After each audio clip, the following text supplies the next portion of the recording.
بسم اللہ الرحمن الرحیم 18واں سپارہ اور سورۃ المؤمنون کا آغاز ہو رہا ہے۔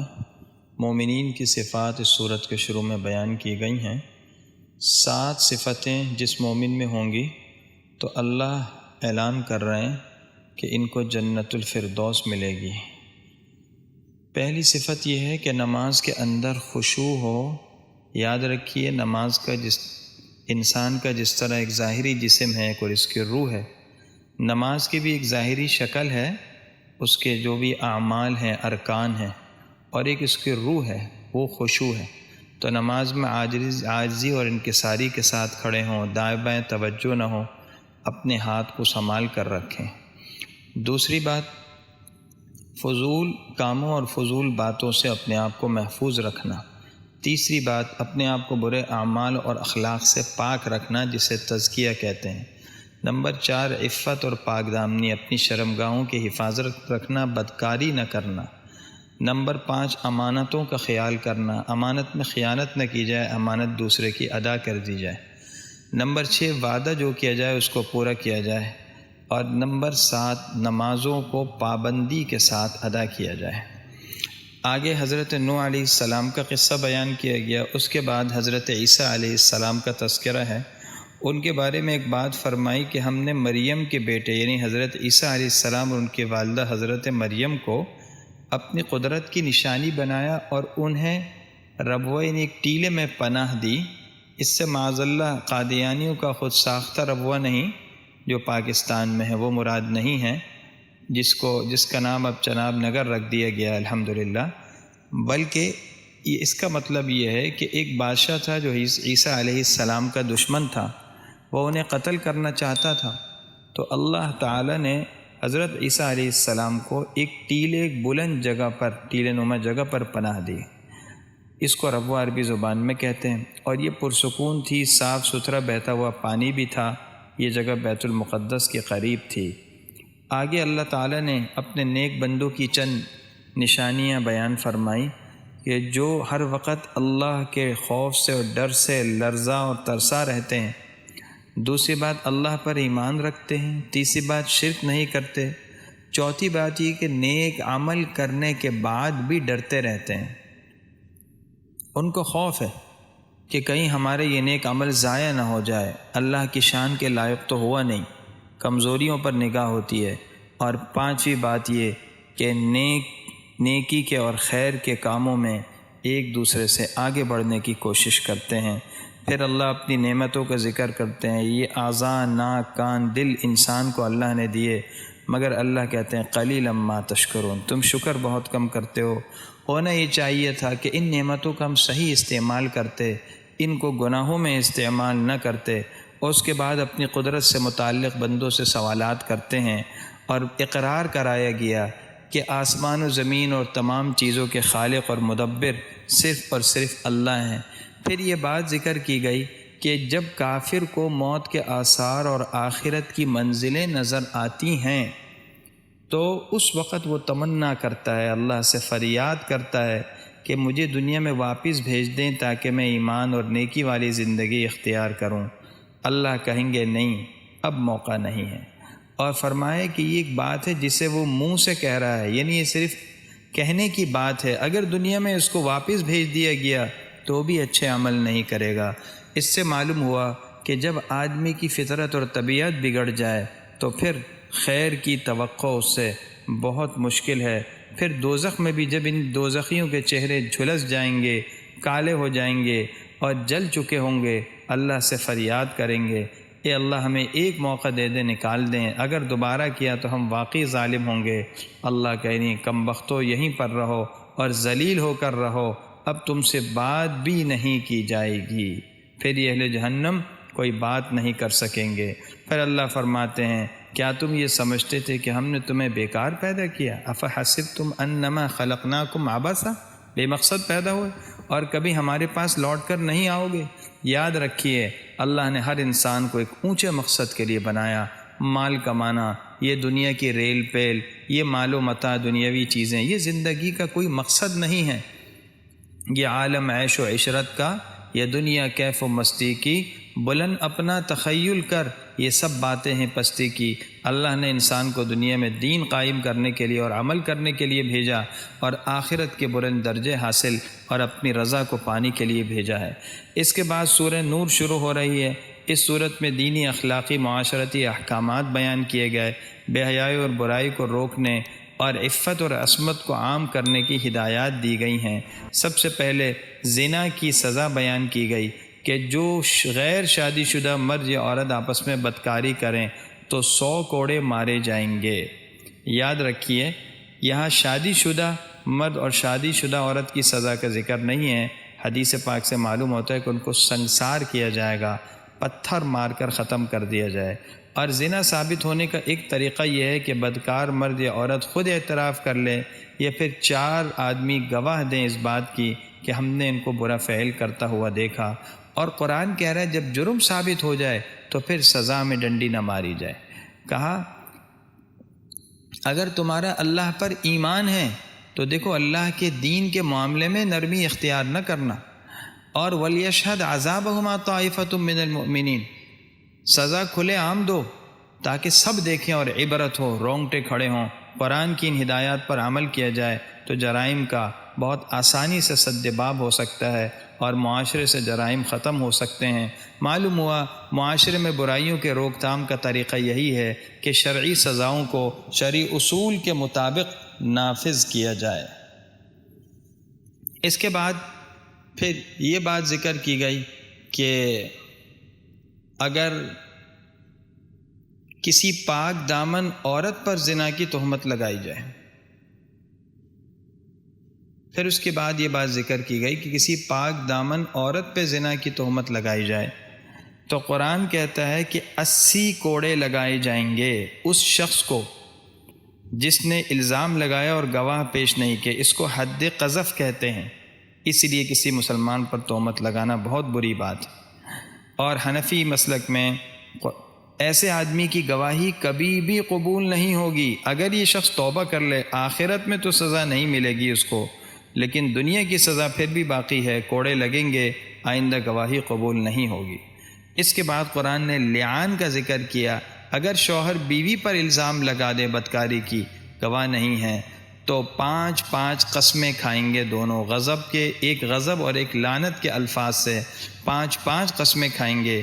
شوہر قسمیں کھائے گا کہ میں سچا ہوں، یہ جھوٹی ہے، بیوی اس کے برخلاف، اور اس کے بعد دونوں میں تفریق اور جدائی ہو جائے گی۔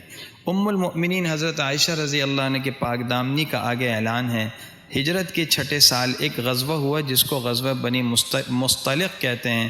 واپسی پر حضور صلی اللہ علیہ وسلم نے اور صحابہ نے ایک جگہ پڑاؤ ڈالا۔ ام المؤمنین حضرت عائشہ صدیقہ رضی اللہ عنہ اس سفر میں رسول اللہ صلی اللہ علیہ وسلم کے ساتھ تھیں۔ واپسی میں قضائے حاجت کے لیے کہیں چلی گئیں، قافلہ روانہ ہو گیا، آپ وہیں رہ گئیں تنہا۔ حضرت صفوان رضی اللہ عنہ اونٹ پر سوار ہو کر تشریف لائے، کیونکہ وہ اسی ذمہ داری پر تھے کہ کوئی سامان رہ جائے یا کوئی آدمی پیچھے رہ جائے تو اسے لے آئیں۔ انہوں نے بہت احترام اور احتیاط کے ساتھ ام المؤمنین رضی اللہ عنہ کو اونٹ پر سوار کرایا اور خود نکیل پکڑتے ہوئے قافلے میں آ کر مل گئے۔ عبداللہ بن ابی بدبخت نے الزام لگایا اور بہتان لگایا اور حضرت عائشہ رضی اللہ عنہ کی پاک دامنی پر اعتراض کیا۔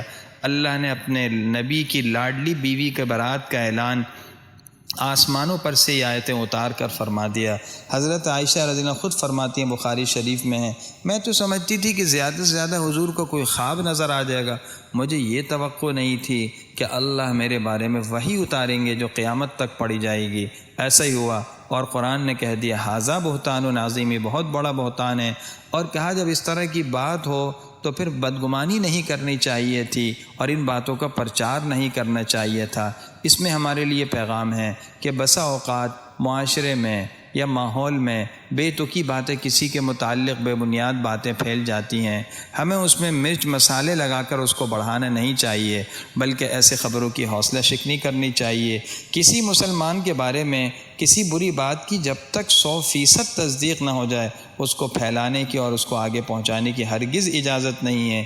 یاد رکھیے کسی مسلمان سے اچھا گمان رکھنے کے لیے جسے حسن ظن کہتے ہیں دلیل کی ضرورت نہیں، اس کا ایمان ہی کافی ہے، اور برے گمان یا بری بات کو کہنے کے لیے 100% مضبوط دلیل چاہیے، ورنہ اللہ کے ہاں سوال ہوگا۔ اس کے بعد قرآن نے مکانات میں داخل ہونے سے متعلق کچھ ہدایات دیں۔ 4 طرح کے مکان ہیں۔ ایک وہ مکان ہے جس میں آدمی خود اکیلا رہتا ہے، اس میں داخل ہونے کے لیے اجازت کی ضرورت نہیں ہے۔ دوسرے نمبر پر وہ مکان جس میں اور لوگ بھی رہتے ہیں، رشتہ دار اجنبی ہیں، قرآن کہہ رہے چاہے تمہارا اپنا گھر ہو، اس میں جاؤ تو اجازت سے داخل ہو، اجازت لے کر جاؤ، اطلاع دے کر جاؤ۔ تیسرے نمبر پر وہ مکان ہے جس میں کسی کے بارے میں پتہ نہیں ہے کوئی رہتا ہے یا نہیں رہتا، اس میں بھی اجازت کے بغیر جانا درست نہیں ہے۔ چوتھے نمبر پر وہ جگہ ہیں جو رہائش کے لیے نہیں ہیں، جیسے مسجد، خانقاہ، مدرسہ، اسی طرح مسافر خانہ، اور وہ جگہیں جہاں عام طور پر لوگ رہتے ہیں، رباط وغیرہ، تو ایسی جگہوں میں بھی داخل ہونے کے لیے اجازت کی ضرورت نہیں ہے۔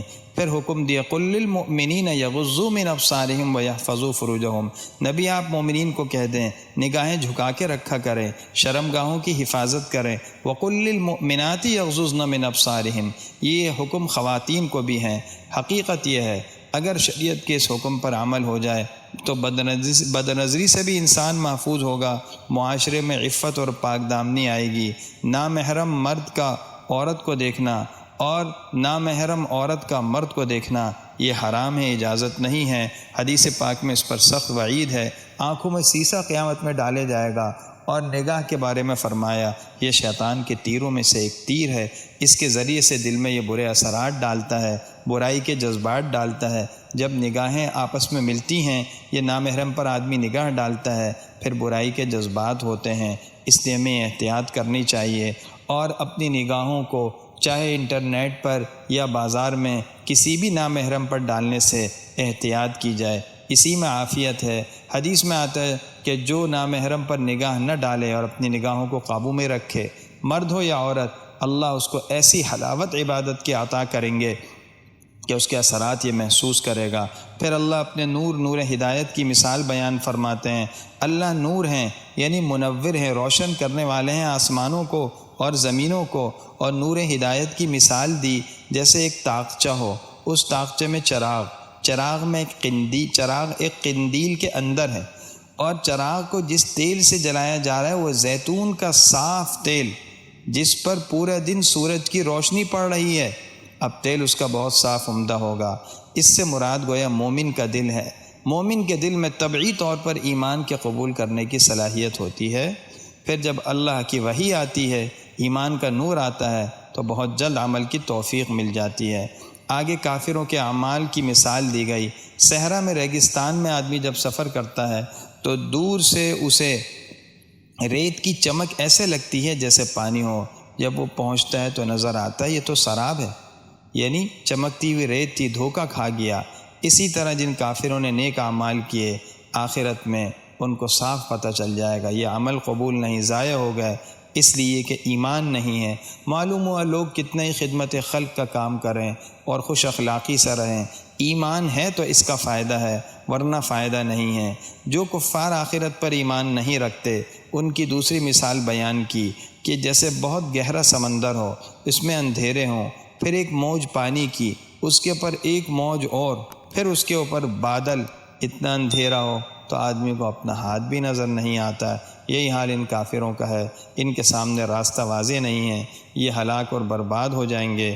آگے قرآن کہہ رہا ہے جو اللہ کے رسول کی اطاعت کرے، اللہ کے اور اس کے نبی کی، اللہ سے ڈرتا ہو اور مستقبل میں بھی اللہ سے ڈرے تو وہ کامیاب ہوگا۔ گزشتہ زمانے میں بھی اللہ سے ڈرتا رہا، آئندہ بھی ڈرتا رہے۔ آگے آیت استخلاف ہے جس میں خلافت کا ذکر ہے۔ خلفائے راشدین کے بارے میں یہ آیت ہے کہ اللہ نے مومنوں اور نیکوں سے وعدہ کیا انہیں خلیفہ بنائیں گے اور وہ دین کو زمین میں نافذ کریں گے، اور اس کے بعد اللہ اس دنیا میں ان کے دور میں امن لے آئیں گے۔ پھر اللہ تعالیٰ بتاتے ہیں کہ گھروں کے اندر جو غلام، لونڈی، چھوٹے بچے ہیں، اسی طرح آج کے زمانے میں کام کرنے والے ہوتے ہیں، تو ان کے بارے میں کہا کہ 3 اوقات میں یہ گھر اور کمرے میں اجازت کے بغیر نہ جائیں، کیونکہ ان اوقات میں انسان بے تکلفی میں صرف ضروری کپڑوں میں ہوتا ہے، تنہائی چاہتا ہے۔ ایک نماز فجر سے پہلے کا دوسرا دوپہر کا وقت جس میں آدمی قیلولے کے لیے لیٹتا ہے، اور تیسرا نماز عشاء کے بعد، اس میں اجازت کے بغیر دوسرے کے کمروں میں نہ جائیں جب تک کہ اچھی طرح اجازت نہ مل جائے۔ آگے سورہ فرقان شروع ہو رہی ہے۔ فرقان کے معنی حق اور باطل کے درمیان فرق کرنے والا۔ مشرکین نے ایک اعتراض کیا کہ یہ قرآن تو محمد صلی اللہ علیہ وسلم نے خود گھڑا اور کچھ لوگ ان کی مدد کرتے ہیں۔